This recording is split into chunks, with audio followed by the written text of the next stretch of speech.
गूंगी बहू अंधी सास। एक परिवार में 5 लोग थे। ओम प्रकाश, उनकी पत्नी सुमित्रा, बहू भावना, बेटा राहुल और एक थी उनकी बेटी प्रियंका। वैसे तो ओम प्रकाश और सुमित्रा के घर में सब कुछ ठीक ठाक था, लेकिन सुमित्रा की एक आदत थी। घर में कुछ भी गलत या सही हो तो वो किसी से कुछ नहीं कहती। और भावना स्वभाव की इतनी सीधी सादी थी कि अगर कोई उसके साथ गलत भी करता तो भी वो उसे कुछ नहीं कह पाती। इसी के चलते प्रियंका और राहुल घर में मनमानी चलाते रहते, क्योंकि घर को संभालने वाली औरतें इस तरह से रहती थी जैसे वो गूंगी और अंधी हो। माँ, मैं अपनी सहेलियों के साथ पिकनिक पर जा रही हूँ। ठीक है बेटा, चली जाओ। और मुझे आने में रात हो जाएगी, देर से ही आऊंगी मैं। अच्छा, कोई बात नहीं बेटा। अरे भावना, तुमको एक बार में समझ में नहीं आता क्या? नाश्ते में फिर से पराठे बना के रख दिए। कितनी बार तुमसे कहा है कि मेरे लिए ढंग का नाश्ता बनाया करो। ठीक है जी, आगे से ध्यान रखूंगी। अरे ये बहू से किस तरह से बात कर रहे हो तुम राहुल? अरे तो और क्या करूं पापा, इसको कहीं बात एक बार में समझ में ही नहीं आती। सुमित्रा, तुम अपने बेटे को समझाती क्यों नहीं? बहू से बात करने का ये क्या तरीका है? अरे जिसकी जैसी मर्जी आए करो, मुझे क्या। भावना बेटा, तुम भी तो कभी कुछ कहा करो। इस तरह क्यों सबकी बातें सुनती रहती हो? कोई बात नहीं पापा जी, सब ठीक है। रात को काफी देर तक प्रियंका घर नहीं आती और जब वापस लौट कर आती है तो एक लड़की के साथ बाइक पर बैठकर। सुमित्रा और भावना दोनों ही प्रियंका को लड़की के साथ देख लेते हैं। आज तो जोर से डांट पड़ने वाली है, लेकिन मैं डर क्यों रही हूँ? माँ तो सब कुछ देखकर भी अंधी बनी रहती है। और रही बात भाभी की, वो किसी को कुछ नहीं बताने वाली। कहने को भगवान ने आवाज दी है, लेकिन गूंगी है गूंगी। अरे प्रियंका बेटा, इतनी रात को कॉलेज से लौट कर आ रही हो? कहाँ गई थी तुम? पापा, वो सहेली के घर पर थी, पढ़ाई करने के लिए रुक गई थी। अच्छा, ठीक है, जाओ अपने कमरे में जाओ और सो जाओ। सुमित्रा ने अपनी बेटी को एक लड़की के साथ इतनी रात को आते देखकर भी उससे कुछ नहीं कहा और भावना ने भी इस बारे में किसी से कोई बात नहीं की। कुछ दिनों के बाद मामा जी का फोन आया था। उन्होंने प्रियंका के लिए कोई रिश्ता ढूंढा है। लड़के वाले उसे देखने आ रहे हैं। अरे मुझे नहीं करनी शादी वादी, किसी लड़की को बुलाने की कोई जरूरत नहीं है। ये तुम क्या कर रही हो प्रियंका बेटा? तुम्हारी शादी की उम्र हो चली है और तुम्हारे मामा जी ने बहुत अच्छा रिश्ता बताया है। पापा, अब जिद क्यों कर रहे हैं? और आप क्यों मेरी मर्जी के खिलाफ शादी कराना चाहते हैं? अरे माँ, इसको समझाइए ना। आपकी बेटी, आप तो बस चुपचाप सब कुछ होते हुए भी देखती रहती हैं। अरे तो क्या कहूँ, और मेरे कहने से क्या हो जाएगा? वैसे भी गलत क्या हो रहा है, सब कुछ सही तो है।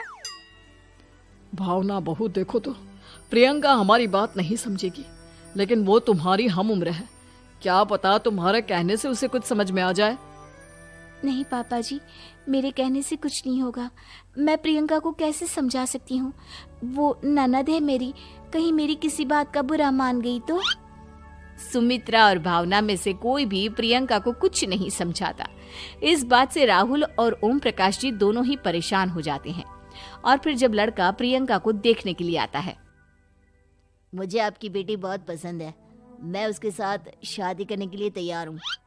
देखो, मुझे तुमसे शादी नहीं करनी, और ये बात जितनी जल्दी समझ में आ जाए अच्छा रहेगा। अरे तो फिर आप लोगों ने मुझे यहाँ बुलाया ही क्यों?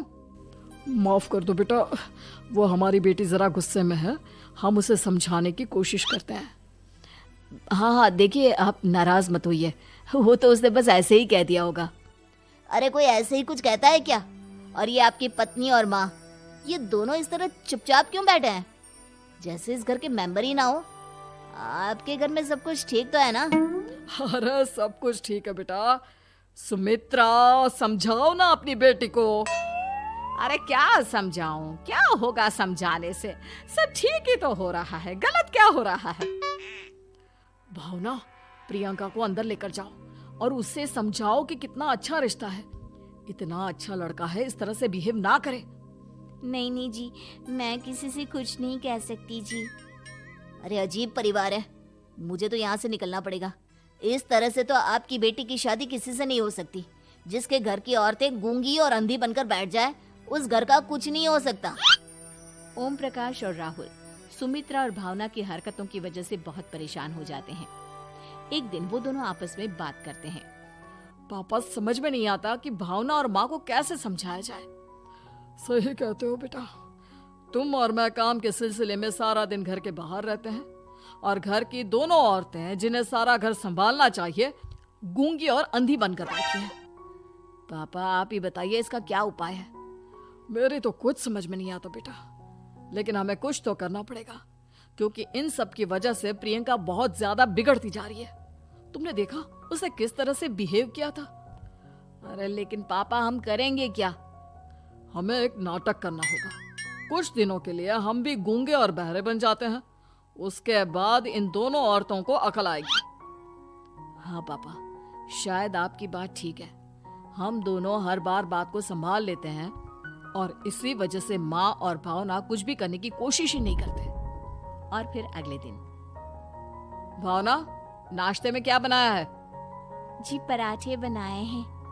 मेरे लिए पोहा बना दो। अच्छा जी ठीक है, अभी बना देती हूँ जी। बहू, नाश्ते में क्या बनाया है? पापा जी पराठे हैं और पोहे बन रहे हैं। अरे बहू, मुझे तो उपमा खाने का मन था, मेरे लिए उपमा बना दो। ठीक है पापा जी, अभी बना देती हूँ। भाभी जल्दी से जरा मेरा कॉलेज के टिफिन तो पैक कर देना। और सुनो, मुझे ना भिंडी की सब्जी खाने का मन है। सुमित्रा चुपचाप बैठी बैठी सब कुछ देख रही थी। उसने किसी से कुछ भी नहीं कहा और ये देखकर भावना को मन ही मन गुस्सा आ रहा था, लेकिन वो किसी से कुछ नहीं कह रही थी। उसे लग रहा था कि ओम प्रकाश जी जो हमेशा उसकी साइड लेते थे वो भी आज चुपचाप बैठे हुए थे। शाम के वक्त प्रियंका अपने बहुत सारे दोस्तों को लेकर घर आती है और उधर दूसरी तरफ से राहुल भी अपने ऑफिस के दोस्तों को लेकर घर आ जाता है। प्रियंका अपने कमरे में तेज म्यूजिक चलाकर डांस करती है और राहुल अपने दोस्तों के साथ बैठकर जोर जोर से हंस रहा था। प्रियंका और राहुल मिलकर पूरे घर को अस्त व्यस्त कर देते हैं, लेकिन भावना उनसे कोई शिकायत नहीं करती और सुमित्रा जी भी चुपचाप बैठी रहती है। लेकिन भावना और सुमित्रा के अंदर का गुस्सा धीरे धीरे बढ़ रहा था। फिर रात को ओम प्रकाश और राहुल एक दूसरे से बातें करते हैं। पापा, हमने इतना कुछ किया फिर भी भावना कुछ बोलती ही नहीं और माँ भी कुछ गलत करने से किसी को रोकती ही नहीं। तुम चिंता मत करो बेटा, इन दोनों के अंदर का गुस्सा भर रहा है और बहुत जल्दी बाहर आने वाला है। अगले दिन, अरे बहू, ये कपड़े धुले हैं या गंदे हैं? पापा जी कपड़े तो मैंने धोकर ही आपकी अलमारी में रखे थे। मुझे तो साफ नहीं लग रहे, एक बार और धो देना। प्रियंका, मैं सोच रहा था कि तुम्हें उस लड़के से शादी नहीं करनी है ना, मत करो। एक काम करो, वैसे भी क्या रखा है शादी वादी में, तुम्हें जो लड़का पसंद है उसके साथ जाकर कोर्ट मैरिज कर लो।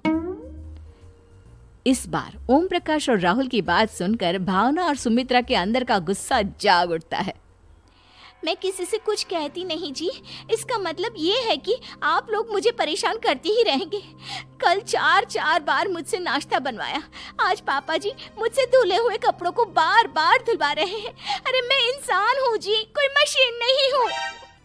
तुम दोनों ने मिलकर इस घर की कैसी हालत बना दी है और अपनी बहन को भागकर शादी करने के लिए कह रहे हो। तुम भाई हो या दुश्मन? ओम प्रकाश और राहुल जोर जोर से हंसने लगते हैं। अरे इसमें हंसने की क्या बात है? हम लोग यहाँ इतने परेशान हो रहे हैं जी, तुम लोगों को ऐसी हरकत करने के बाद भी हंसी आ रही है। ये क्या कर रहे हैं जी आप दोनों? यही तो हम चाहते थे कि सुमित्रा तुम अंधी होकर ना बैठी रहो। घर में कुछ भी गलत हो तो उसे रोकने की कोशिश करो। और भावना, तुम अपने साथ हो रहे गलत व्यवहार पर भी कभी मुंह नहीं खोलती, ये सही बात नहीं है। मैं चाहता था कि तुम्हारी भी जुबान खुले, तुम गलत बात का विरोध करो। गूंगी बहू और अंधी सास की ये जोड़ी इस घर में अब नहीं चलेगी।